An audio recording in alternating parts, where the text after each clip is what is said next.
सबसे पहले देंगे आपको ये ब्रेकिंग न्यूज। मुस्लिम लीग नून के सदर शहबाज शरीफ की जमानत के केस में नया मोड़ सामने आ गया है। लाहौर हाई कोर्ट के ऑनलाइन पोर्टल पर केस की नौयत बदल दी गई। लिखा गया था वहां अब लफ्ज डिस्पोज ऑफ कर दिया गया है। जीएनएन ने ये खबर 2 रोज कबल ब्रेक की थी और जब लोग शहबाज शरीफ की रिहाई के मुंतजिर थे, हमने अपने नाज़रीन को आगाह किया था कि शहबाज शरीफ को तो जमानत हुई ही नहीं। शहबाज शरीफ की दरख्वास्त जमानत की समाअत के बाद दरख्वास्त मंजूर होने का फैसला तो सामने आ गया था, मगर तहरीरी फैसला सामने नहीं आ सका। जराये के मुताबिक 2 रुकनी बेंच के एक फाजिल जज जस्टिस असद जावेद घराल ने अब फैसले पर दस्तखत नहीं किए। केस की समाअत के 2 दिन बाद बेंच तहलील कर दिया गया। नए रोस्टर के मुताबिक जस्टिस सरफराज डोगर मुल्तान, जबकि जस्टिस असद जावेद घराल बावलपुर बेंच में फराइज अंजाम देंगे। इसी पर बात करेंगे अपने नुमाइंदे इबादुल हक से। इबाद, आगाह कीजिएगा। ये लाहौर हाई कोर्ट की वेबसाइट पे जो है शहबाज शरीफ की दरखास्त के फैसले के बारे में स्टेटस जो है तब्दील कर दिया गया। जो स्टेटस अपडेट किया गया है उसको तब्दील करके मंजूर की जगह निपटा दी गई का लफ्ज जो है या अल्फाज जो है वो दर्ज किए गए हैं। और ये सिर्फ यही बताया गया है कि जो इससे पहले मंजूर हो गई थी दरखास्त 14 अप्रैल को, उसका स्टेटस अब तब्दील हो चुका है और तब्दील करने के बाद उस पर अब डिस्पोज ऑफ यानी दरखास्त निपटाने के अल्फाज जो है वो दर्ज है। इसकी क्या तशरीह है ये अभी तक मालूम नहीं हो सका, क्योंकि तफसीली फैसला आने ही पर इसके बारे में हतमी राय दी जा सकेगी। लेकिन एक बात तय है कि शहबाज शरीफ की जो जमानत थी वो अभी भी उस पर रिहाई मुमकिन नहीं है और फौरी वो बाहर नहीं आ सकेंगे जब तक इसका तहरीरी फैसला मुकम्मल तौर पर सामने नहीं आता। उसके बाद ही ये राय कायम की जा सकेगी कि आया क्या हुआ है, जमानत मंजूर की गई है, रेफरी जज को भेजी गई है या इसमें कोई और मामला है। तो एक बात तो तय है, लाहौर हाई कोर्ट के जो स्टेटस अपडेट किया गया है कि शहबाज शरीफ की जमानत फौरी तौर पर मुमकिन नहीं रही। ये मामला फिलहाल लटक गया है। सही। इबादुल हक साथ ही मौजूद रहिएगा। हमें ब्यूरो चीफ लाहौर शहजाद हुसैन भट्ट ने भी ज्वाइन किया है, जिन्होंने 2 दिन पहले ये खबर ब्रेक की थी। शहजाद हुसैन भट्ट साहब, आपकी खबर दुरुस्त साबित हुई। इस केस में अब शहबाज शरीफ के पास क्या कोई रिलीफ बचा है? जीएनएन के प्लेटफॉर्म से हम पिछले 2 रोज से यही खबर जो है अपने नाज़रीन को दे रहे थे कि मोहम्मद शहबाज शरीफ की जमानत जो है वो मंजूर नहीं हुई है और अब तो आईने की तरह हर चीज वाज़ेह हो गई है। जो हमने 2 रोज कबल बताया था, आज वो बात सच साबित हो गई है। गुज़िश्ता रोज भी लाहौर हाई कोर्ट के पोर्टल पर लफ्ज अलाउड जो था वो तहरीर था।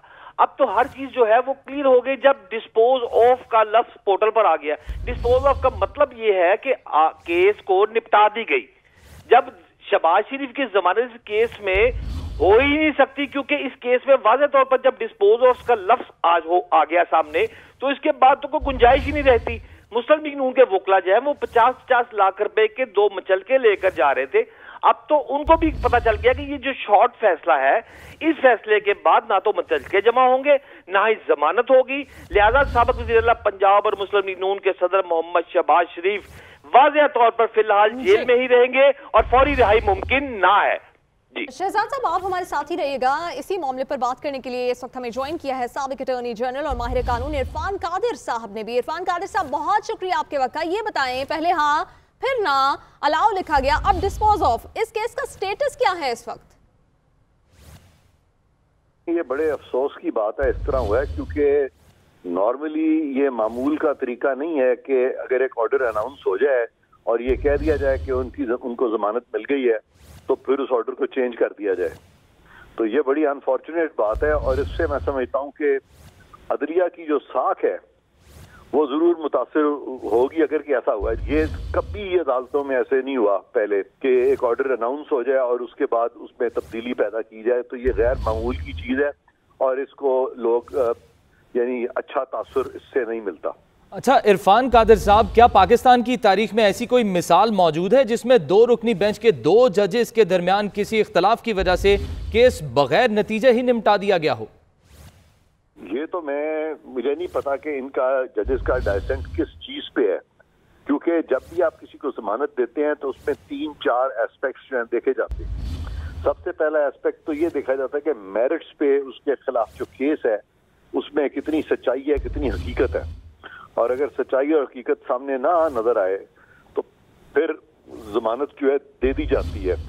और अगर उसमें कुछ सच्चाई हकीकत नजर आ भी जाए, लेकिन जो शख्स है जो जमानत मांग रहा है, अगर वो उम्र रसीदा है या उसके ट्रायल में भी बड़ी देर लगनी है या वो कोई बीमारी में मुब्तला है, तो उस सूरत में भी जमानत उसको दे दी जाती है। और यहाँ पे ये तो फैक्ट है कि शहबाज शरीफ साहब जो है वो उम्र उनकी तकरीबन 70 है और वो मैंने जो सुना है वो कैंसर पेशेंट भी हैं, तो ये बजाते खुद भी ग्राउंड है जमानत की। और फिर एहतसाब के मैटर्स में तो जब मियां नवाज शरीफ के खिलाफ भी रेफरेंसेस फाइल हो गए थे तो उनको किसी ने अरेस्ट नहीं किया था, और इसकी बहुत सारी नज़ीर हमारे पास मौजूद है जहाँ पे के लोगों के खिलाफ रेफरेंसेस फाइल हो गए लेकिन उनको अरेस्ट नहीं किया। तो ये चीजें भी अदालतों को देखनी चाहिए। और फिर एक आखिरी एस्पेक्ट जो बड़ा इंपॉर्टेंट है वो ये है कि ये जो इंपॉर्टेंट पॉलिटिकल पर्सनैलिटीज होती हैं, इनके केसेस में सुप्रीम कोर्ट की जो लेटेस्ट ऑब्जर्वेशंस हैं उनको भी सामने रखना चाहिए। और उसमें उन्होंने कहा है कि ये जो हमारे एहतसाब के इदारे हैं, अनफॉर्चुनेटली हमें ये पॉलिटिकल इंजीनियरिंग करते नजर आते हैं। तो हाई कोर्ट को चूंकि सुपीरियर कोर्ट है, ये चीज देखनी चाहिए कि इस केस में या किसी और केस में वाकई ये पॉलिटिकल इंजीनियरिंग का आंसर है। और अगर पॉलिटिकल इंजीनियरिंग का आंसर मिल जाए तो उसका मतलब है कि कानून को बराबरी से अप्लाई नहीं किया जाता, और वो भी ये एक अच्छी ग्राउंड बनती है बेल की। ठीक, अच्छा इरफान कादिर साहब, इन सारे एस्पेक्ट्स को जो आप बता रहे हैं अगर मद्देनजर रखा जाए, शहबाज शरीफ के वकला के पास इस वक्त क्या कानूनी ऑप्शंस हैं? मैं समझता हूँ कि ये चीज का नोटिस सुप्रीम कोर्ट को लेना चाहिए, क्योंकि इस तरह तो होता ही नहीं है और सुप्रीम कोर्ट तो ऑलरेडी कह चुकी है पॉलिटिकल इंजीनियरिंग के बारे में। तो ये तो उनको चाहिए कि फौरन इस मामले में सुप्रीम कोर्ट जाएं और सुप्रीम कोर्ट में जमानत मूव करें ताकि उनकी जमानत फौरी सुप्रीम कोर्ट से उनको मिल जाए। और ये जो हाई कोर्ट में इस तरह की चीज हुई है, इससे जैसे मैंने कहा कि इससे इंसाफ होता हुआ नजर नहीं आया। सही। साबिक अटॉर्नी जनरल पाकिस्तान इरफान कादिर साहब हमारे साथ टेलीफोन लाइन पर मौजूद थे। ब्यूरो चीफ लाहौर शहजाद हुसैन बट हमारे साथ मौजूद थे और हमारे नुमाइंदे इबादुल हक, आपका बहुत शुक्रिया।